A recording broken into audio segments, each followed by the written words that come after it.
everybody, this is Mrs. Han, and today I am going to introduce and go over our new assignment. It's called a logo crop, and the point is to introduce you to graphic design, also to introduce you to pop art, like the works of Marcel Duchamp. Andy Warhol is a Pennsylvania kind of local favorite, who also used commercial products like this to make a statement about American popular culture. And we're going to do something very similar. The point of this lesson is to create a painting, and it is going to be focused on copying a very well-known product logo to make a statement about popular culture, about American consumer culture, something that's really ubiquitous. Ubiquitous is a great word. It means it is like well-known because it's all over, well-known all over. Everybody eats it, uses this product. So products like Jell-O, I would say most people have had experience eating Jell-O, right? Or they've had Jell-O at some point in school or at home. Everybody has at one point, maybe not everybody, but most people have had a soft drink like soda, Coke or Pepsi, and then, have had snacks at school like Cheez-Its, Goldfish, things like that. So you have to pick a product that everyone or most people would recognize. So pick something that you think that most people would be familiar with, not just your generation, but maybe everybody. Because eventually I'd like to put these on display, and art oftentimes is a conversation between the artist and the viewer, and you're trying to create a piece not only for yourself, but to get a reaction from the viewer. So they would be like, oh yeah, that looks like it's part of the Jell-O gelatin box. The other thing that you're going to learn about is cropping to create abstractions. So there's a lot of things going on with this assignment. When you crop something, you are cutting off a part of the logo and of the advertisement, so you only see a part of it. But you need to make sure you crop carefully to give enough information so that people can identify what that product is. It's almost kind of like you're having fun, it's playful, and you want the observer to guess at what you are painting. So the first part of this assignment is to do 3 colored pencil sketches. You can start with regular pencil and then use your colored pencil to shade in color. The part of the product label that you think you would like to have in your assignment. So you don't have to draw the whole bag of Cheez-Its, but maybe you could draw maybe half of a portion of that. But it's up to you. Don't get so close that you don't recognize what that product is. So in the beginning, when we're doing our initial colored pencil drawing, you want to draw a little bit more, okay? And then you're going to go in with a ruler. I have a clear plastic ruler, and then you're going to crop a rectangular section of it. The format has to be rectangular because the paper that I'm going to give you is going to be rectangular. So it's going to be 18 by 24, or haven't made up my mind quite yet. It could be about this size finished. So it could be 12 by 16. I'm not 100% sure at this point. It depends on what I have in the classroom. But we are going to choose one, and we are going to paint it much bigger using acrylic paint. I'm going to start with this Pepsi can, and I want to get a part of the little circular logo and the blue background, and I also want to capture some of the shine of the can. So the best way to do this is to look at the actual product. You could Google a product label, but you're going to be missing out on some information. It's going to lack the detail and the depth of actually looking at something in your hand. So I really encourage you to actually draw from the real product or packaging and have it in front of you when you do this assignment. So I'm going to start with the Pepsi logo, and I'm going to have 3 logos on the same paper. So this will be my little demonstration piece for the class. For this part, you don't know where you want to crop, so I encourage you to draw more. Like I might actually draw the whole logo and then maybe make a little window or take my ruler and think about how I want to, crop it and divide that up and see what part to have in my piece. So my can is it's round and it's going around, and what it's doing is it's making it look like a skinny oval because of perspective. Now if I cut the can and I peeled it, the center part, and I flattened it out, the Pepsi logo would be a circle. But this is what I mean when I say there's a difference between drawing something in your hand and drawing a flat image, a digital image on Google. If you Google image something, it's already very flattened out for you, and it lacks perspective. I kind of enjoy drawing from real life, and I think that's really the best way to learn. Graphic design is a form of visual art that is used for commercial purposes, and graphic designers they don't always come up with the image. That might be a different type of artist, an illustrator, but sometimes they will, and they certainly work with all different kinds of lettering and font, and they are the artist that arranges images and fonts and helps to create the advertisement visually for a client, a company that will hire them. So a graphic designer is a type of commercial artist, and that's also a type of a career that an artist might want to consider getting themselves into. As opposed to a fine artist who creates art for art's sake, and their artwork is shown at galleries. Oftentimes, commercial artists' works are not shown at galleries, but sometimes they are. It depends on the type of show, what the theme of the show is.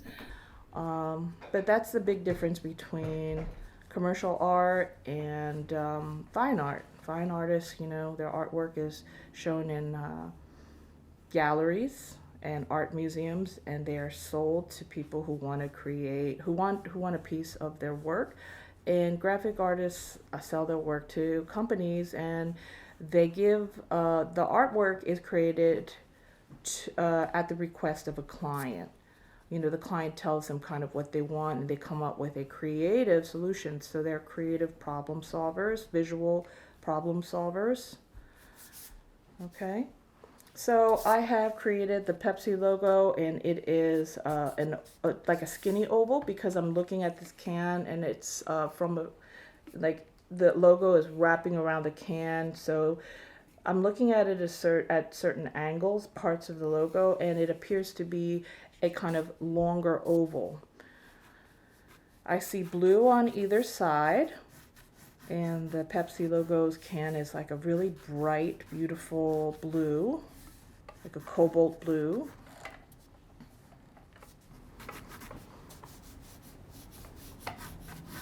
Okay, and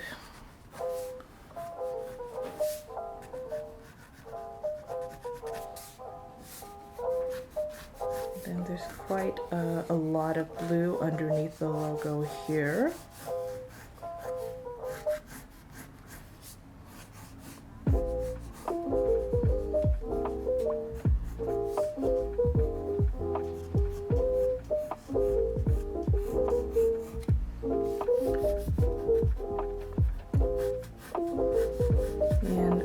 just going to draw the whole can. There's not really much to this logo. Some logos are going to be a little bit more illustrative. They're going to have pictures of mascots and characters. And other logos, you're really going by maybe a simple graphic design and just the words of the product, the name of the product. So this is just a very, very clear, simple color design, red, white, and blue with black Pepsi and a very small thin ring of black around the edges. So I need to include the little thin ring of black. The word Pepsi is spelled in a particular font for that company's product. And font is a letter style. And sometimes, that letter style might have come into being simply because of that product. When you look at the logo for Disney, there's a certain way that the D is kind of written, and whenever you look at that letter style, you think of Disney. So I can't say that the letter style for Disney started with the Disney logo first, but everyone knows that that's the Disney D, or the letter style for Disney.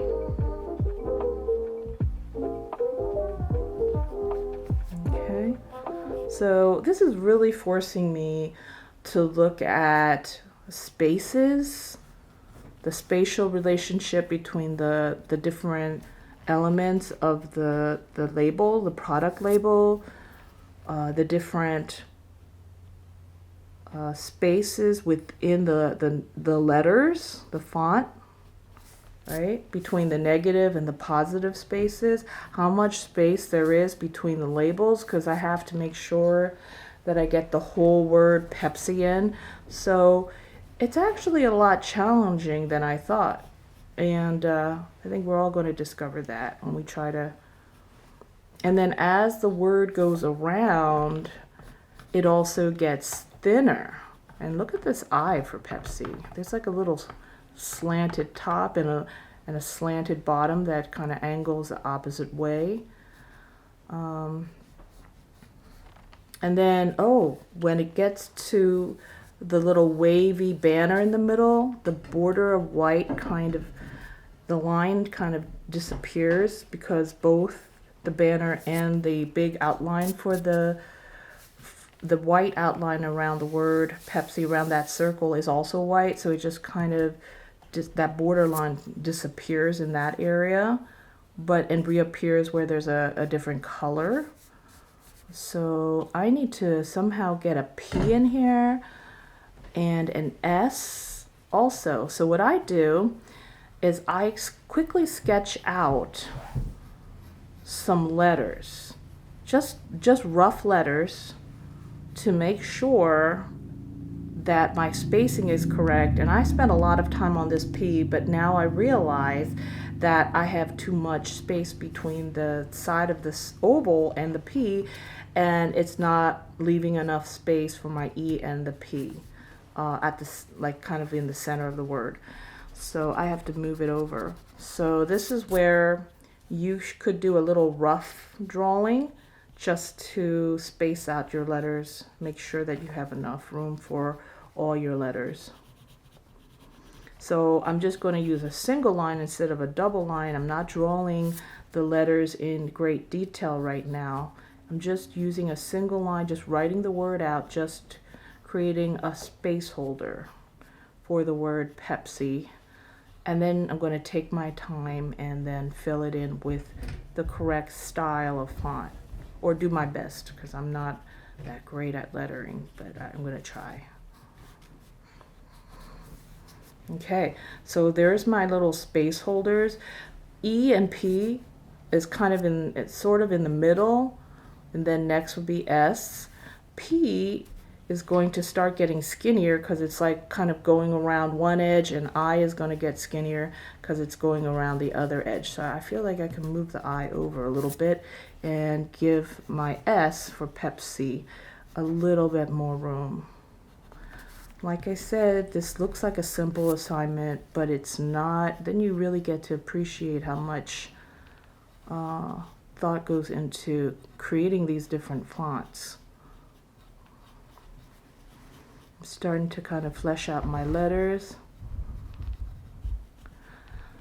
And I've always encouraged my students to kind of work rough. Try not to get your letters like perfect, because then, you know, you spend all that time and you have to erase it if it's in the wrong place. Work from rough, like rough to fine, more kind of more general to more detailed. And that's always a good way to work. It helps you to kind of locate things a little bit more accurately without the commitment of good lines.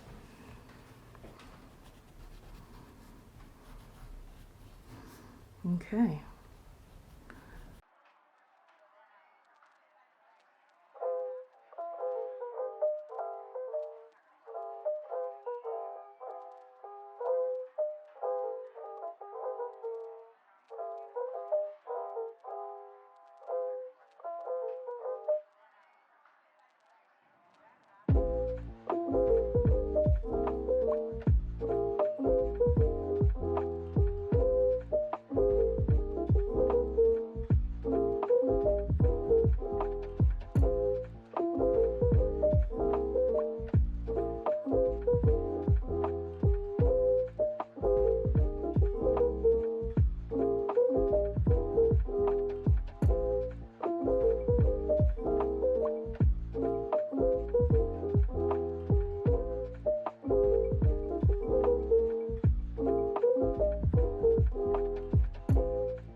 All right, so I'm gonna just go over my lines with a very thin, this is a Pilot Razor Point. This is just a writing pencil, a writing pen, but it's really thin, and it's just like a very super thin felt tip pen. It's not even an art pen, but it's very similar to the Sakura Micron pens, and a whole lot less expensive. So since I don't want to make it super like super 3D, but maybe I want to play with the idea of a little bit of 3D, I am going to outline my lines a little bit, just so we keep it looking like a graphic and not like I'm trying to do some sort of fine art. But it's up to you if you want to take the extra step of going over it with a really fine liner. I don't have any fine liners in class. You'd have to bring your own, or you could go directly into it with the colored pencil at this point. But if you wanted to use a black pen, you can use a black pen. You can use a rollerball writing pen. That'll work too. You don't have to use a fine liner if you don't have it. Okay.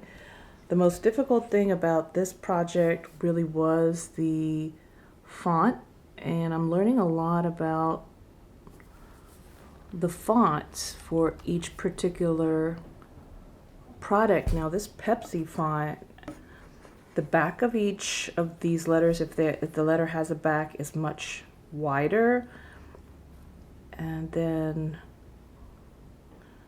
the shape of the P is kind of different. It's kind of thick right here, and it has a very short bottom part, like little stem here, bottom.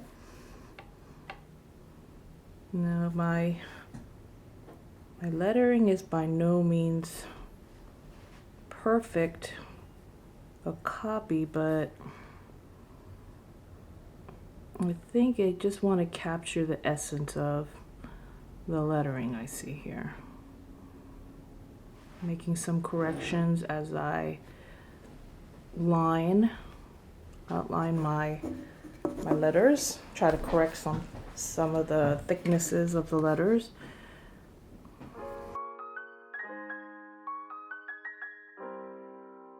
This is a little bit thicker at the curves right here, a little bit thinner down here and in here. And then once again, it kind of gets thicker right here at the ends. Very interesting font.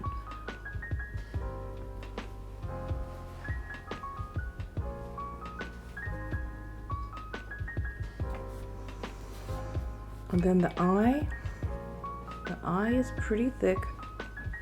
There's a little sharp angle at the top of the eye, and then the bottom of the eye is interesting. It kind of goes flat. So the top of the eye has a little angle, but the bottom of the eye is straight, horizontal, across. There is an additional black outline right after the white, so I'm going to draw that. Just a really, really skinny, thin black outline.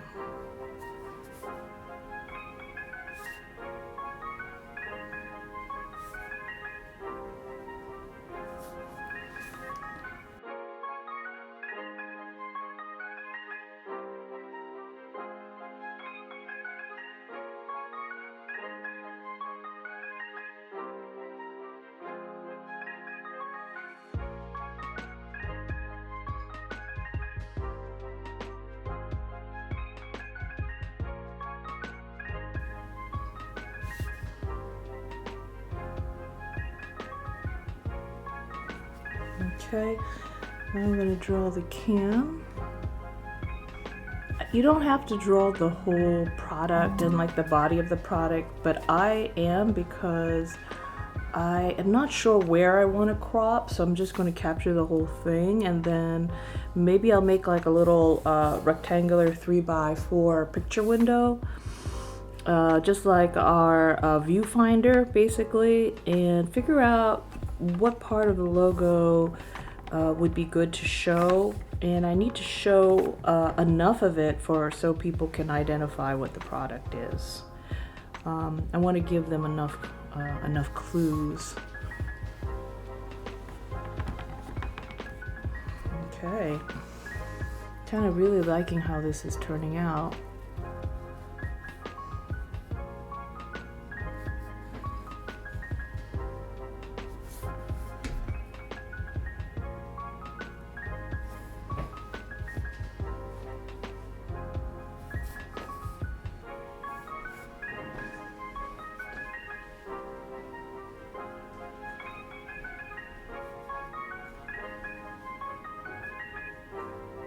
See a shine on the blue.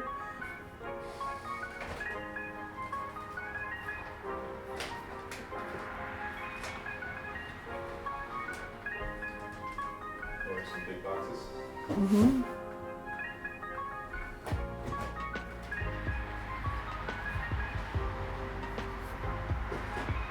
And then there's another little shine here.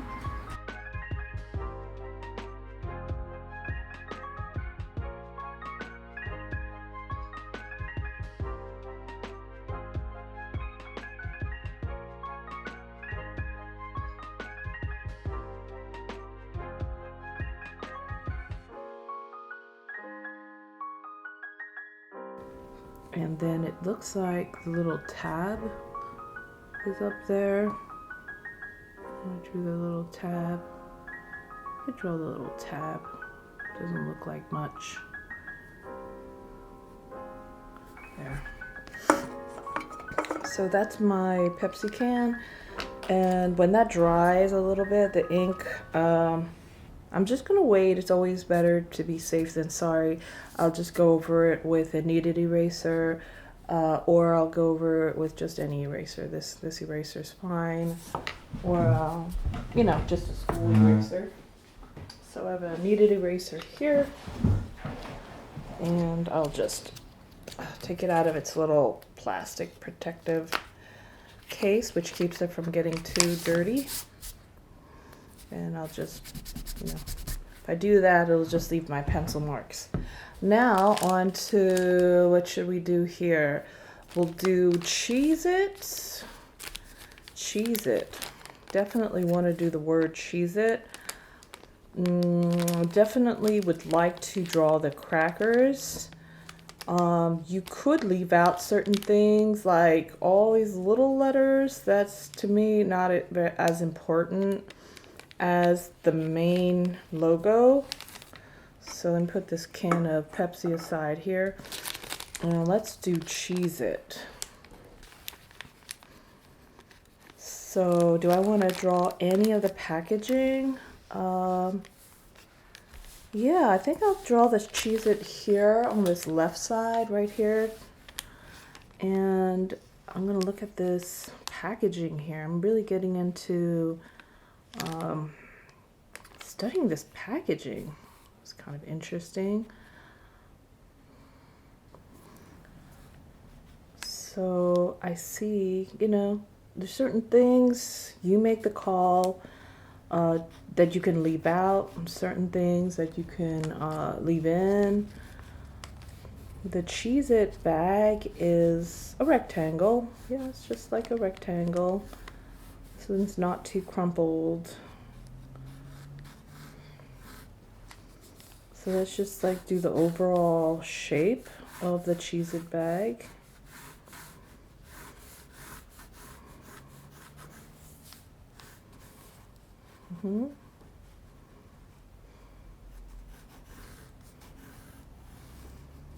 Notice that there's like a little white line at the bottom. Okay, so I'm gonna draw like a little skinny white line.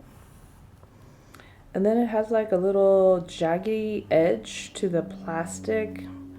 Maybe this is the way that the product is like torn off, the machine that makes these little packages. And then like that's where the next package kind of starts. Okay. And then the top has the same kind of zigzag, but there's no stripe. It looks like it has 1, 2, 3 little indented lines. So we got 1, like 2, and like 3 lines. I'll just clarify that a little later. Then it's got the little zigzaggy lines, little fine zigzaggy lines. Do I have to draw every single line exactly that, the zigzags that I see? No, just kind of like repeat the pattern that you see. If there's some interesting little torn ones, then draw them like more imperfectly. Do I draw the tear? I don't know. I don't need to do that. Cheez-It has like a off kind of set orange rectangle that is the shape of a Cheez-It. Wow, like that just takes a little bit of thought, Gotta give these graphic designers some credit. So when you're drawing and you notice, you're taking the time to draw, it's like, wow, like they really integrated this like design with the product. So it's kind of like a big Cheez-It. So right here, it's like 1, 2, like 3 bumps, and then it's got like a rounded corner. And then on the side, it's got like more bumps here. 1, 2, probably 3, 4, 5. Like 1, 2, 3, 4, 5. So I did like that. So then I could just go like that. Find some clever way to capture that design. Got a rounded corner. This Cheez-It can be closer to the bottom of the bag here, so I could make it a little bit bigger, and that would be good because I need a little bit more space here at this corner. This part here is a little longer.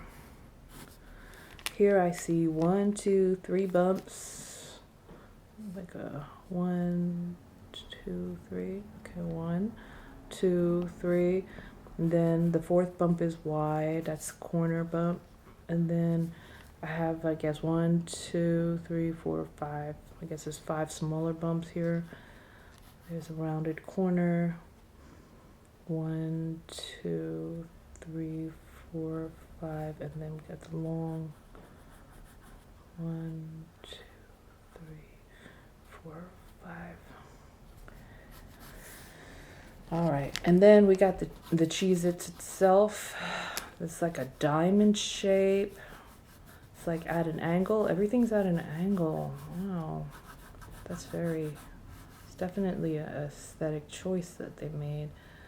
So here is the one cracker. I'll just make it smooth for now because I'm just doing a rough drawing. Then another one set at a diamond angle. Okay. And then here's another one right here.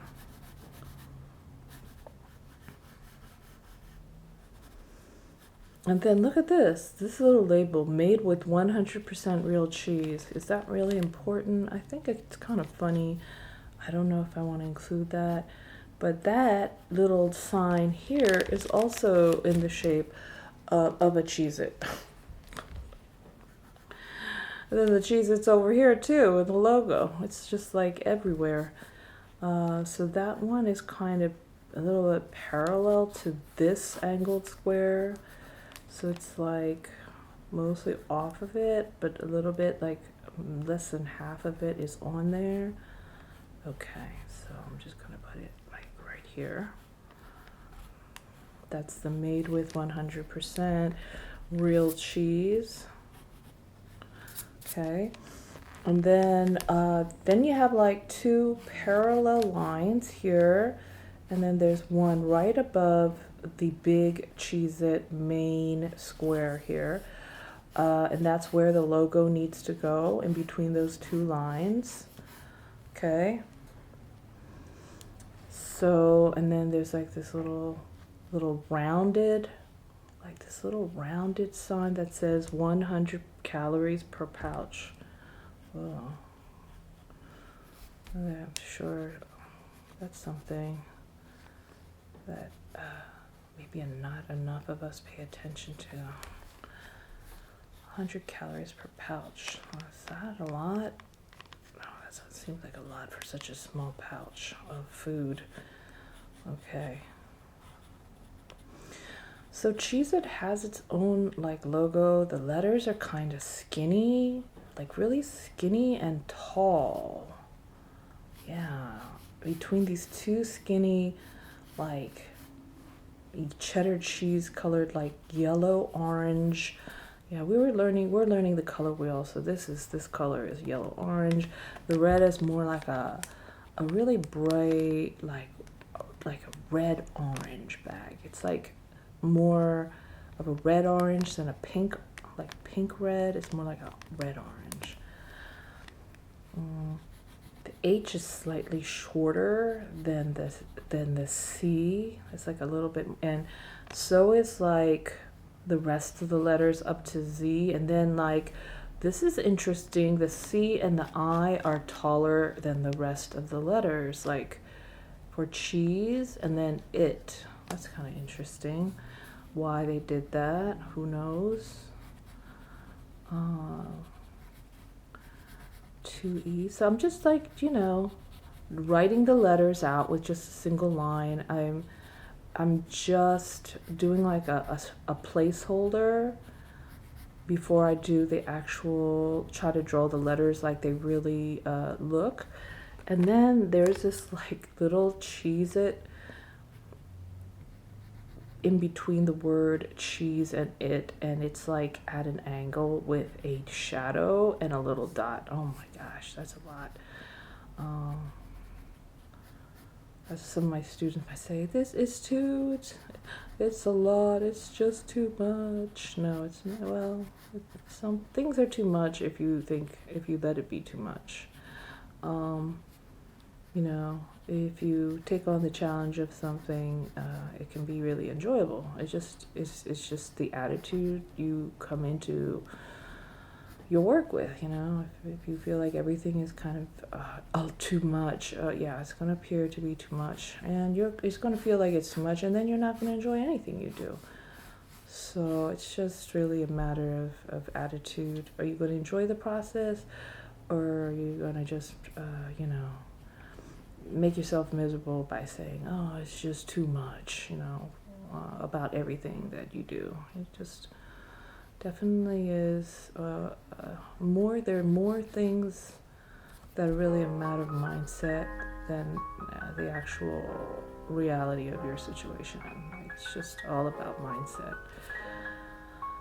Okay, now what I'm gonna do is figure out the lettering here and just figure out if I want to do any of the other lettering. Like there is this lettering that says made with 9 grams of whole grain. Do I want to write that? Maybe, because it is the second largest group of lettering, but I think it's going to be challenging enough to do the Cheez-It logo, because it's kind of like, I don't know if this is called offset, but it has like a drop shadow behind it to kind of give it a more three-dimensional look.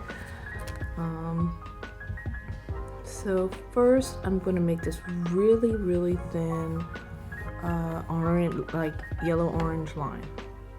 Just to establish like the line, and the whole word Cheez-It fits right below that line. So none of my letters should kind of go beyond that line.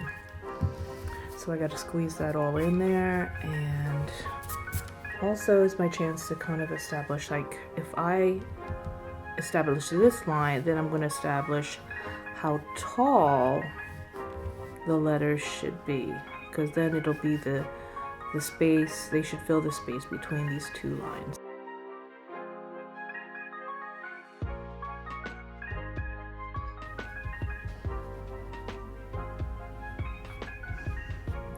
Looks like the back of the C, like the back of the letters also seem to be a little thicker than the very bottom or the tops of the letters. And also there should be some space at the top and bottom. The letters shouldn't go right to the line, so I have to make sure I gotta write really small here. Yeah, I have to write really small. And leave a good amount of space. The shadow can drop down a little further, but not that much further.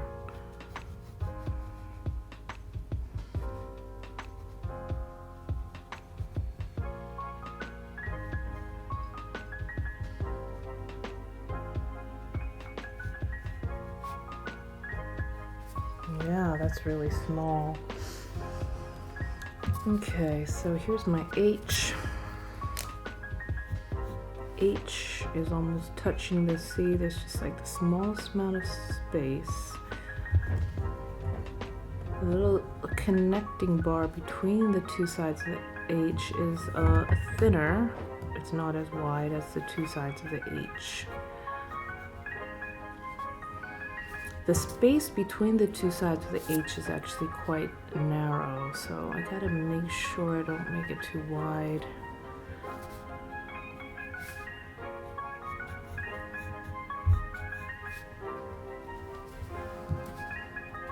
And I gotta leave enough room for that little drop shadow under the center of the H, the side of the bottom of the H, and then of course the bottom of the H and the bottom of the C, the inside of the C, and of course the right side.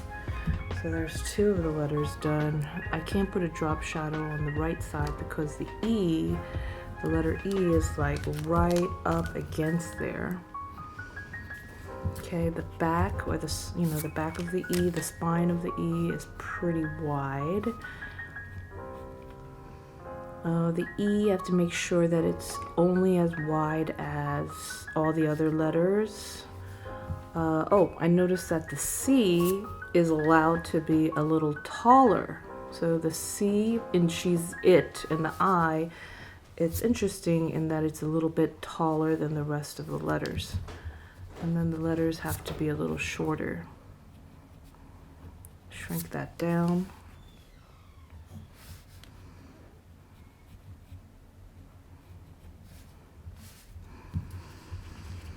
So this is what I'm gonna do. I'm gonna draw a box for the E, and then I'm gonna draw another box for the second E, because it's easier to draw the boxes than drawing the letters. And then I'm going to draw the letters within the box. I'm going to try that strategy here to try to control the size of the E, so I don't get like bigger and bigger and bigger with my letters.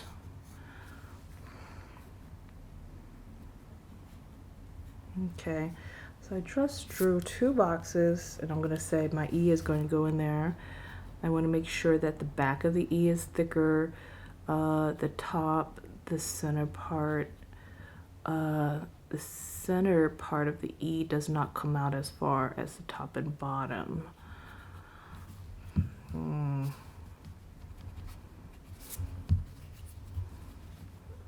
And I think the top and the bottom have to be skinnier because there seems to be a fair amount of space between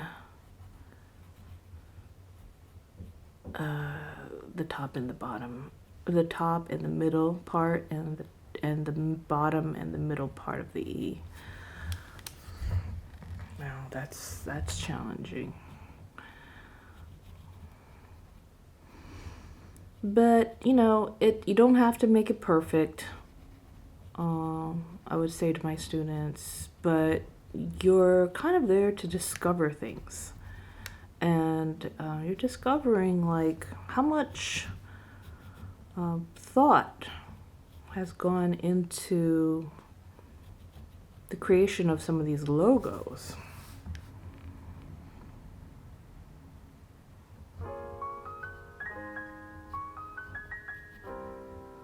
You know, there's like drop shadows.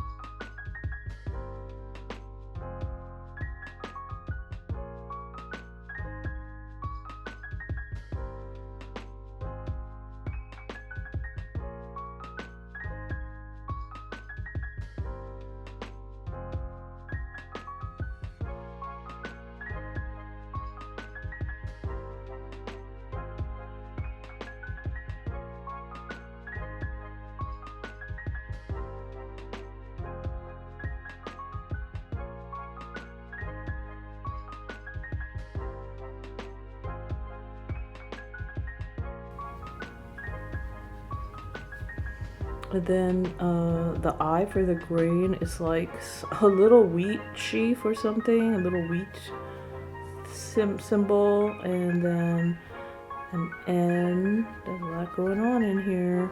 I'm not writing per serving, but I think I will try to write made with 9 grams and just try to make those letters a lot fatter when I go over it with my pen.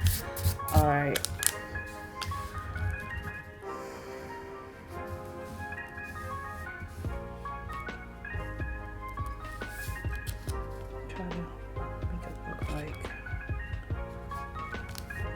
There.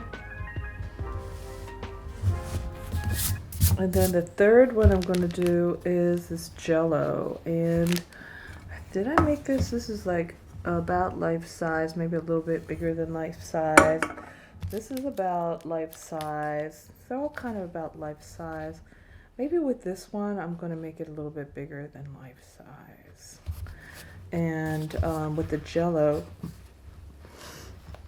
instead of just doing it from the front, which is kind of boring, maybe this is a lot, but maybe I'll show like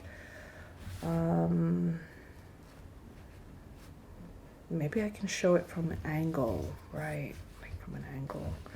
That would be really complex. And I might draw that a little bit bigger than real life. Because at least if I do that kind of a difficult thing, at least if I draw it bigger, it'll be a little easier for me. If it's just a little bit bigger than real life or life size. So if I did this type of thing, and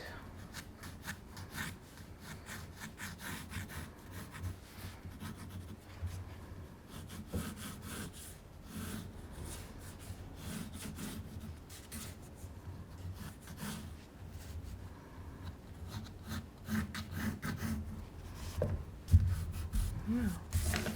So for my Pepsi, I'm going to just erase all my pencil lines. And let's take a look if that looks nicer without the rough pencil lines.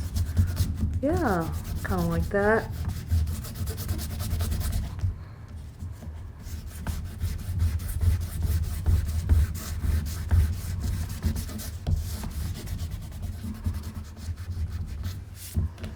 If there's some stubborn pencil lines, you can just use a latex eraser or even a colored pencil eraser, maybe lightly.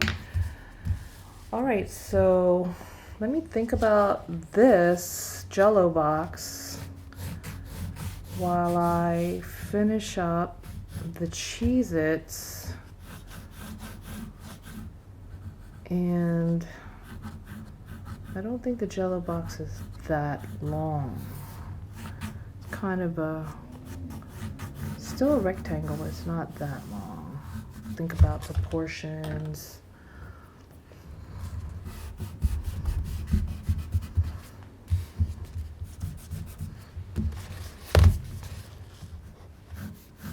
What's important on this side? It's that barcode. Barcodes are on products, right? That should be parallel. All lines are parallel to other lines here. There's a QR code thing.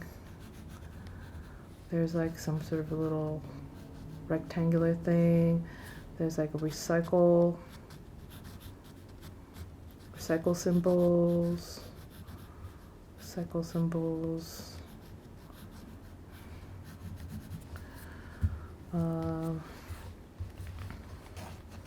Here you have looks like a little glass cup or something, or a glass dish photograph with some Jell-O cubes in it.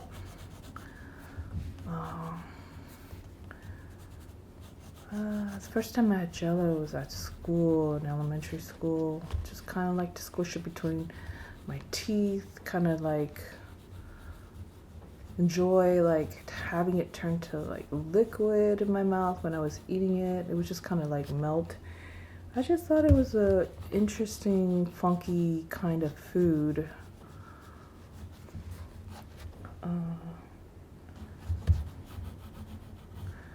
The fact that Jell-O is like made from pork proteins that come out of pork bones is a little gross, I think.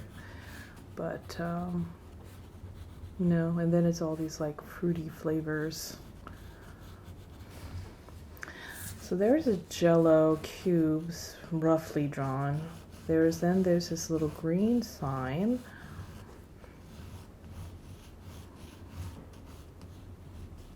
It has this little peak up here, this little whoosh. I don't know what to call that, in the green, and it says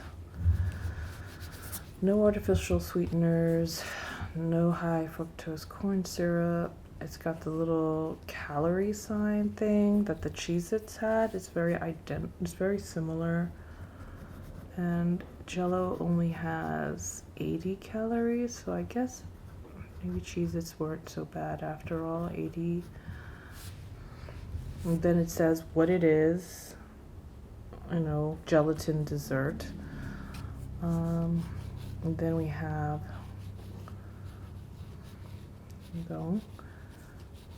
Jell-O. With the E for the Jell-O, it looks like maybe it's slightly shorter than the top and bottom of the E, but it almost looks like it's in line. The back of the E is still thicker than the top or bottom of the E. There is barely any room between the letters in Jell-O. And then, it looks like the O echoes this little shape here. So that's kind of an interesting design choice. So they're just echoing other things going on the box, kind of make the whole design a little bit more coherent. And then it's L with the bigger back, L.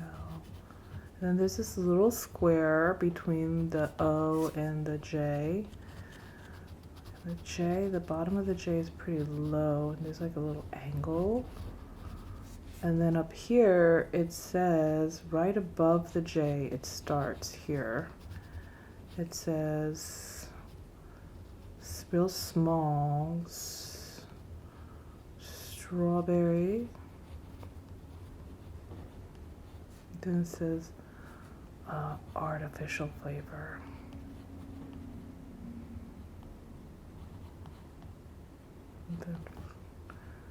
So everything is capitalized for artificial flavor, but strawberry is lowercase, all lowercase. That's kind of interesting. And then there's a little picture of the strawberry here in this corner.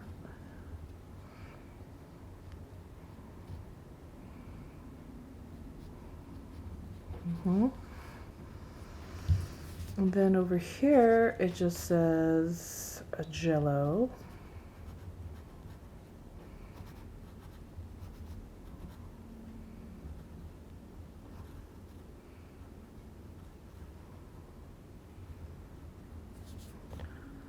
And it says strawberry.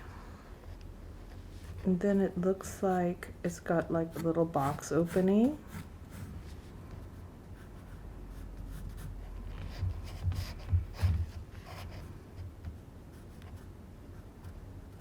And then the side of the box.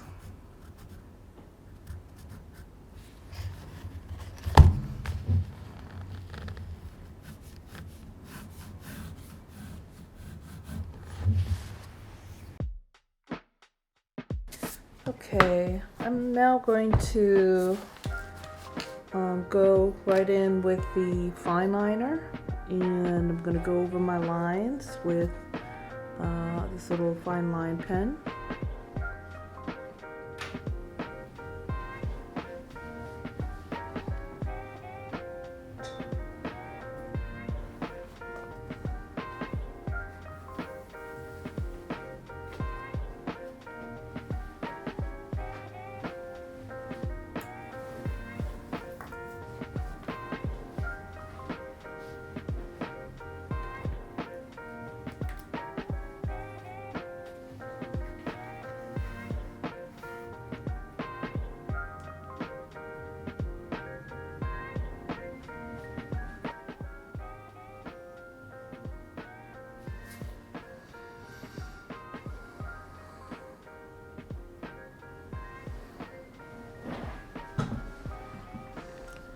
So, like, how did your class do on this assignment? So when kids don't finish their assignment, what happens? Nothing? They get a 0. Do you guys get actual grades? Like A, B, that type of thing in middle school?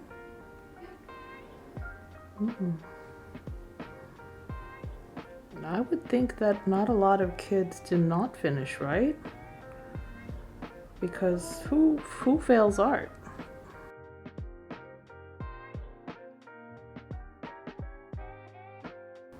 I don't think kids were taking it seriously. The art class? Yeah. They thought it was just going to be an easy grade. What, that they would get pity points or something? Yeah. Well, What? no, not that. They just didn't think they'd get graded. Oh, they thought that they weren't going to get graded. Yeah. It was weird. But, like, at least I got a good grade. Did you think that the assignment was hard? No, No? not really. I just had to copy what I was seeing, so that was pretty easy. Do you think a lot of kids have trouble drawing and copying what they see? No, not really. No? Do you think it's reasonable to expect them to be able to do it?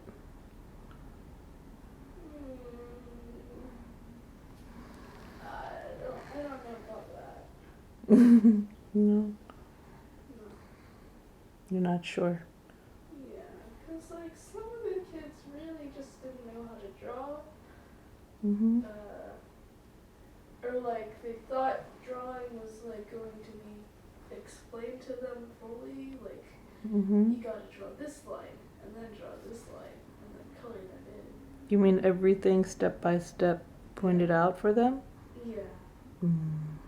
But then you had to kind of do it yourself. do it on your own, yeah? Like he taught us what shading was and like how to draw a spear, but like he didn't explain like you put the spear there, Mhm. you put the spear here. Mhm. You were free to do whatever you want with the spears. And Mhm. I guess that was too confusing. Mhm. Oh well. I don't know. Yeah, I think they thought it was just going to be explained to them all in steps. Mhm. Like, you know those how to draw videos? Mhm. But no.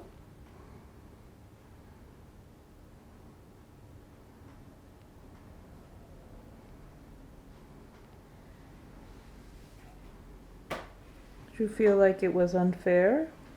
No, not really. They just were being, I don't know. I guess they really didn't understand that they had to do work. No, it's just they didn't take the course seriously. Yeah. It's not that they couldn't do it. Yeah. Okay.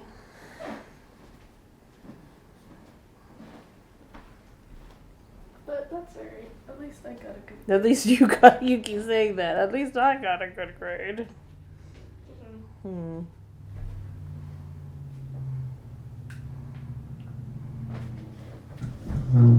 Because, like, I finished everything and turned Mhm. everything in on time. Mhm. Like, it was weird. People weren't really turning their stuff in. Are we talking about multiple projects? Mm-hmm. So kids didn't do multiple projects? Mm-hmm. Hmm.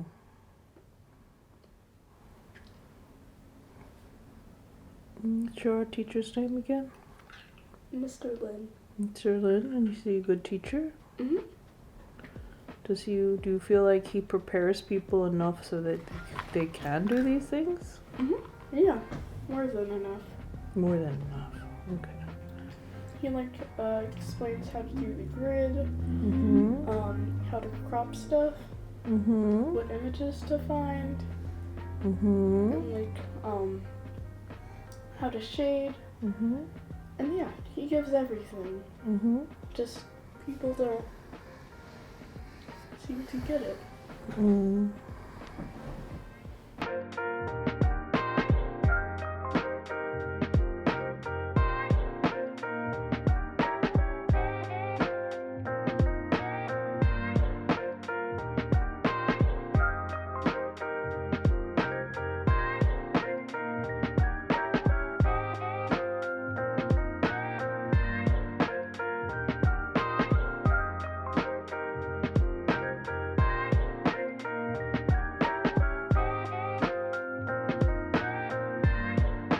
You see how these letters all go up and down and up and down? Yeah. Wow. Didn't really. You know, you never really pay attention to these things unless you take the time to draw them, right? Mm-hmm. Who does that? Oh, the Cheez-It wrapper, like cheese, like orange thing, is a Cheez-It. Too. Yeah, and this is a Cheez-It, and there's a Cheez-It there. There's like. So there's a Cheez-It here, these three, this one, there. Six Cheez-Its on the front of the packaging. Right. I Right don't know, too. Cheez-Its, after you eat them for a while, they start to taste like puke. Ew. No, actually, no. Ew. Why Like, would you it say gets- that? like, you need to drink water, and then, like, if you don't, like, the Cheez-Its get all pasty in your mouth, and it tastes gross. Mm-hmm. I know what you mean. I know exactly what you mean.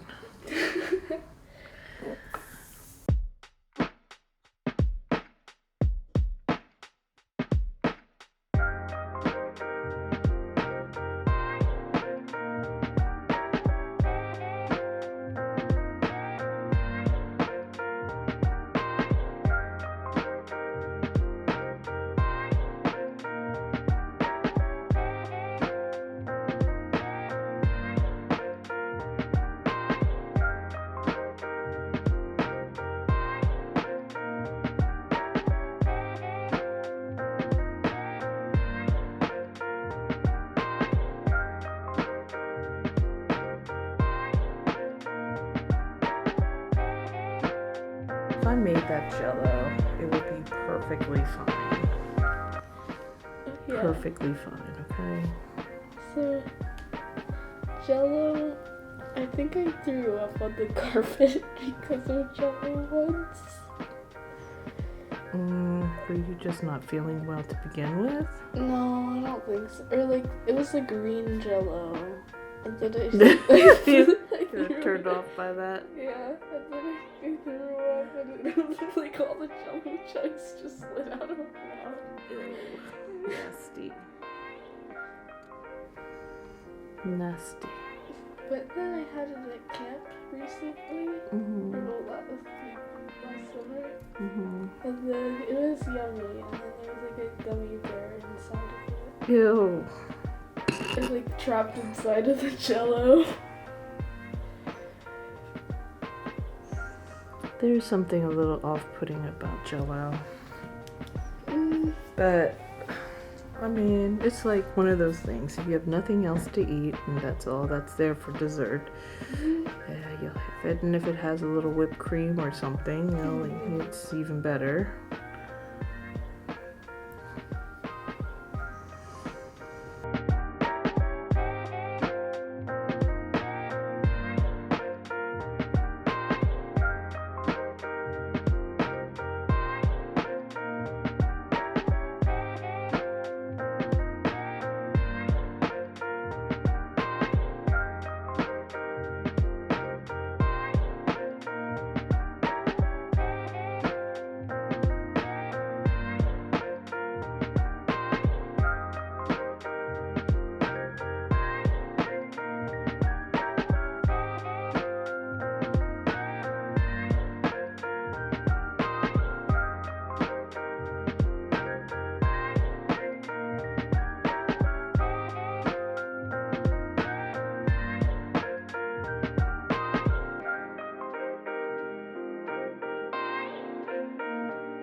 And what I noticed about the Cheez-It is that it does have these little salt, like these little, it's salted or something. It's got some sort of sprinkling of something. Maybe it's more cheese on it.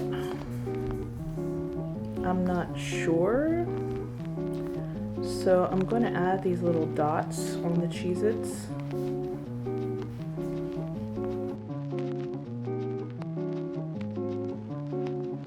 I think it might just be salt.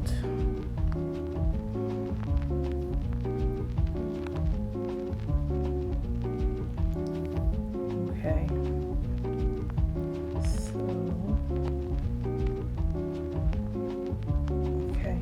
So there's the salt on the Cheez-Its. Now we're going to go into the Jell-O.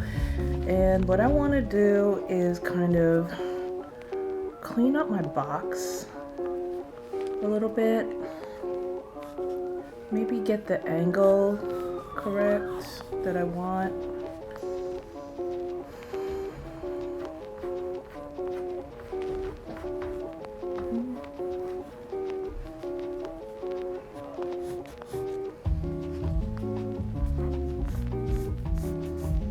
So I'm drawing this box a little bit bigger than life size.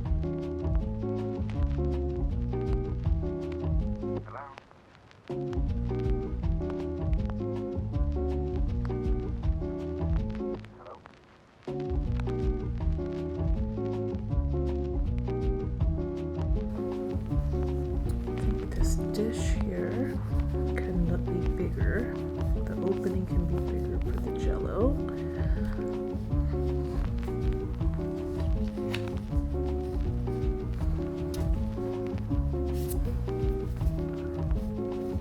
now I'm just kind of cleaning up, going in and kind of making my details a little bit more exact.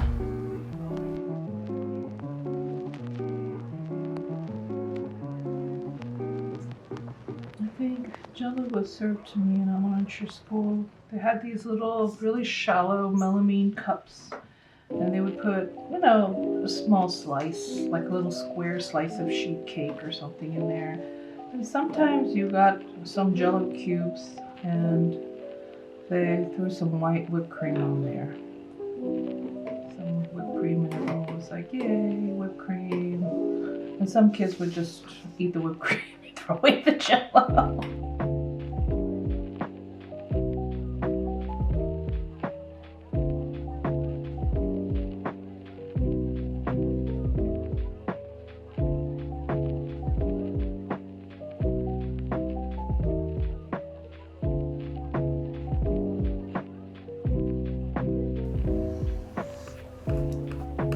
I'm gonna go and fix the Jello words.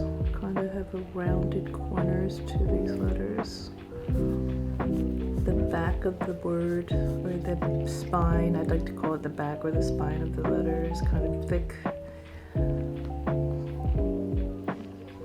The J is bigger than all the other words. And the O is a funny little symbol, like here. Same symbol as kind of similar to this thing here. The Jello is, the J in Jello is bigger than the other letters. The J in Jello. Remember I used to make those Jello popsicles? And then I brought like all these boys over, like, oh, this is the popsicle house, like where you could get free popsicles. And then I kind of yelled at him and his friends, and one of the kids was like, I don't want any popsicles. I didn't come here for the popsicles. But I was just like, Everett, like, you invite yourself to someone's house to eat their food? Like, what?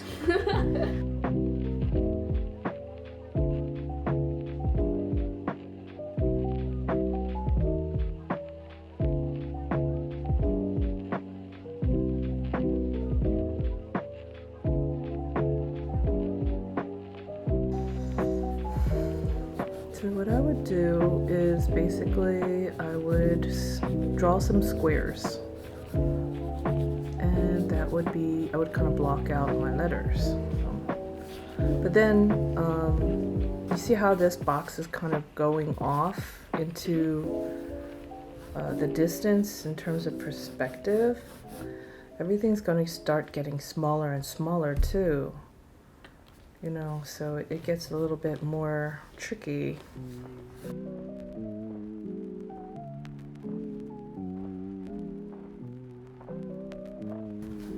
I'm gonna give myself a little bit more room here because that'll fix a couple areas. And that's how it is.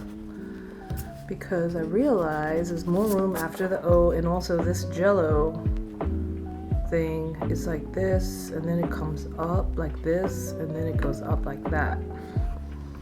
So there's more to it.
line drawing.